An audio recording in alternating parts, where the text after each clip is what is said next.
Hello दोस्तों, हमारी YouTube channel भक्ति कथा में आपका फिर से स्वागत है। आज मैं आपके लिए लेके आई हूँ अन्नपूर्णा देवी की व्रत कथा। अगर आपको हमारी कथा पसंद आए तो हमारे वीडियो को लाइक करें, हमारे चैनल को सब्सक्राइब करें और वीडियो को शेयर करें। आइए शुरू करते हैं। काशी निवासी धनंजय की पत्नी का नाम सुलक्षणा था। उसे अनन्य सब सांसारिक सुख प्राप्त थे, परंतु निर्धनता ही एक दुख का कारण थी। यह दुख उसको हर समय सताता रहता था। एक दिन सुलक्षणा अपने पति से बोली, स्वामी, आप कुछ उद्यम करो तो काम बने। इस प्रकार कब तक काम चलेगा? सुलक्षणा की बात धनंजय के मन में बैठ गई और वह उसी दिन विश्वनाथ शंकर को खुश करने को पूजा में बैठ गया।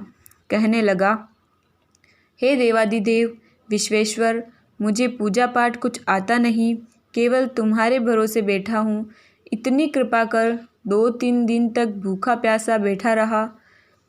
यह देखकर भगवान शंकर ने उसके कान में अन्नपूर्ण अन्नपूर्ण अन्नपूर्ण इस प्रकार 3 बार कहा।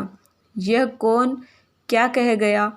इस सोच में धनंजय पड़ गया और मंदिर से आते हुए ब्राह्मणों को देखकर पूछने लगा, पंडित जी, यह अन्नपूर्णा कौन है?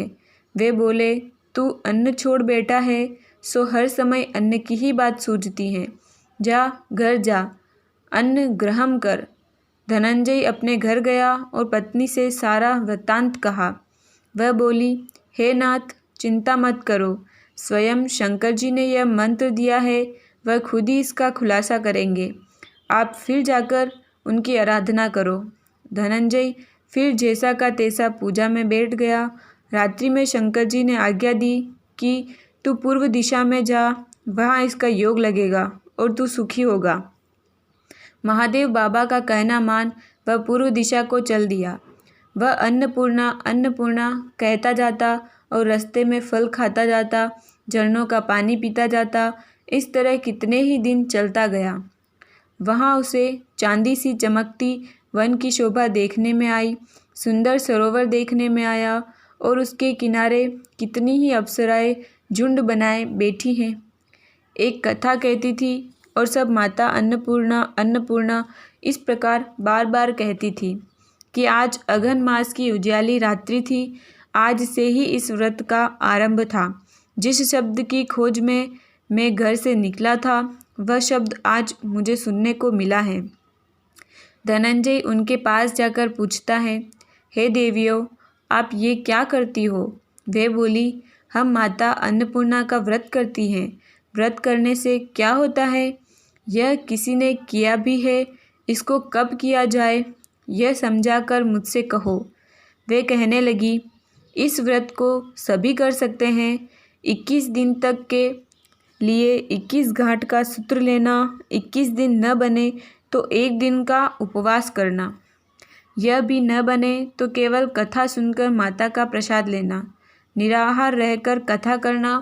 कथा सुनने वाला कोई न मिले तो पीपल के पत्ते को 10 सुपारी, ग्वारपाठा के वृक्ष को सामने रखकर, दीपक को साक्षी रखकर सूर्य, गाय, तुलसी या महादेव की कथा सुनना। बिना कथा सुनाए मुख में दाना न डालना। यदि भूल में कुछ पड़ जाए तो 1 दिवस फिर उपवास करना और व्रत में क्रोध न करे, झूठ ना बोले। धनंजय बोला, इस व्रत के करने से क्या होगा? वे कहने लगी, इसके करने से अंधों को नेत्र मिले, लूलू को पाँव मिले, निर्धन के घर धन आवे, बांझ को संतान मिले, मूर्ख को विद्या आवे। जो जिस कामना से व्रत करे, माता उनकी इच्छा पूरी करती है। धनंजय बोला, बहनों, मेरे पास भी धन नहीं, विद्या नहीं, कुछ भी तो नहीं। मैं दुखिया और दरिद्र ब्राह्मण हूँ। मुझे उस व्रत का सुख दोगी?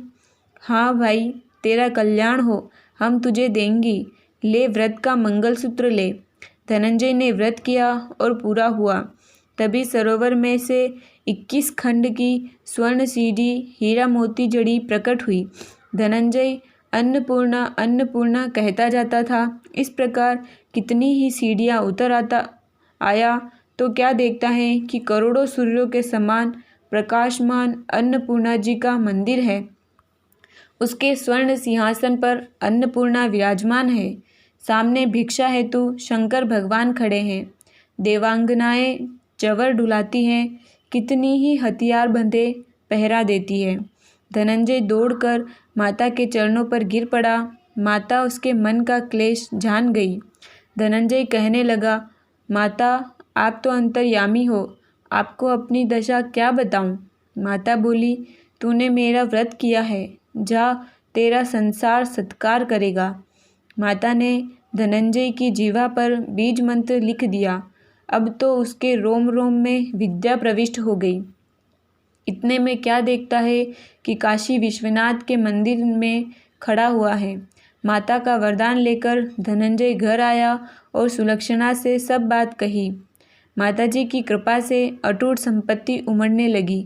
छोटा घर बहुत बड़ा गिना जाने लगा। जैसे शहद के छत्ते में मक्खियाँ जमा हो जाती है, उसी प्रकार अनेक सगे संबंधी आकर उसकी बढ़ाई करने लगे। इतना धन, इतना बड़ा सुंदर घर, संतान नहीं तो इस कमी को कौन भोग करेगा? सुलक्षणा के संतान नहीं है, इसलिए तुम दूसरा विवाह करो। अनिच्छा होते हुए भी धनंजय को दूसरा विवाह करना पड़ा। सटी सुलक्षणा को सोत का दुख उठाना पड़ा। इस तरह दिन बीतते गए। फिर अग्न मास आया और नए बंधन से बंधे पति से सुलक्षणा ने पति से कहलवाया कि व्रत के प्रभाव से हम सुखी हुए हैं, इस कारण यह व्रत हमें छोड़ना नहीं चाहिए। यह माताजी का प्रताप है, हम इतने संपन्न व सुखी हुए हैं। सुलक्षणा की बात सुनकर धनंजय उसके यहाँ आया और व्रत में बैठ गया। उसने वधू को इस बात की खबर नहीं थी। वह धनंजय के आने की राह देख रही थी। दिन बीतते गए और व्रत पूरा होने में 3 दिवस रहे कि दूसरी पत्नी को खबर मिली और उसके मन में ईर्ष्या की ज्वाला दहक रही थी। सुलक्षणा के घर पहुंची और झगड़ा करके वह धनंजय को अपने साथ ले आई और नए घर में धनंजय को थोड़ी देर के लिए निद्रा ने आ घेरा। उसी समय नई पत्नी ने उसके व्रत का सूत्र तोड़कर अग्नि में फेंक दिया। अब तो माताजी बड़ी क्रोधित हुई। घर में अचानक आग लग गई, सब कुछ जलकर राख हो गया। सुलक्षणा जान गई और अपने पति को वापस अपने घर ले आई। नई पत्नी रूठकर अपने पिता के घर जा बैठी। संसार में 2 जीव थे, उनमें से अब एक ही रह गया। पति को परमेश्वर मानने वाली सुलक्षणा बोली, हे नाथ, घबराना नहीं, माताजी की कला अलौकिक है। पुत्र कुपुत्र हो जाता है पर माता कुमाता नहीं होती। आप माता में श्रद्धा रखें और फिर आराधना शुरू करें, वे अवश्य हमारा कल्याण करेंगी। धनंजय फिर माता का व्रत करने लगा। फिर वही सरोवर सीढ़ी प्रकट हुई, उसमें अन्नपूर्णा माँ कहकर उतर गया। वहाँ माता के चरणों में रुदन करने लगा।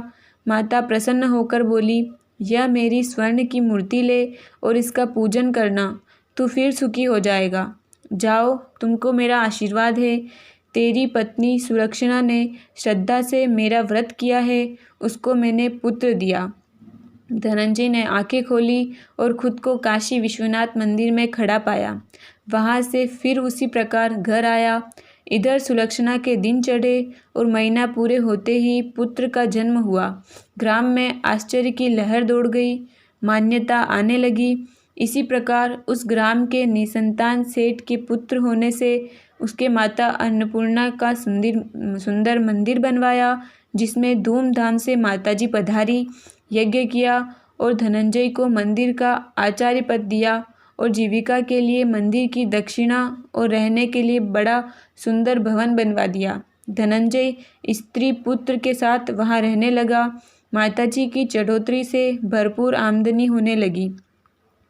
इधर नई वधू के पिता के घर डाका पड़ा, सब कुछ लूट गया। वे भिक्षा मांगकर पेट भरने लगे। सुलक्षणा ने जब यह सब सुना तो उन्हें बुला भेजा, अलग घर में रख दिया और उनके अन्न वस्त्र का प्रबंध कर दिया। धनंजय, सुलक्षणा और उसका पुत्र माताजी की कृपा से आनंद करने लगे। माताजी ने जैसे इनके भंडार भरे वैसे सबके। जय अन्नपूर्णा माता।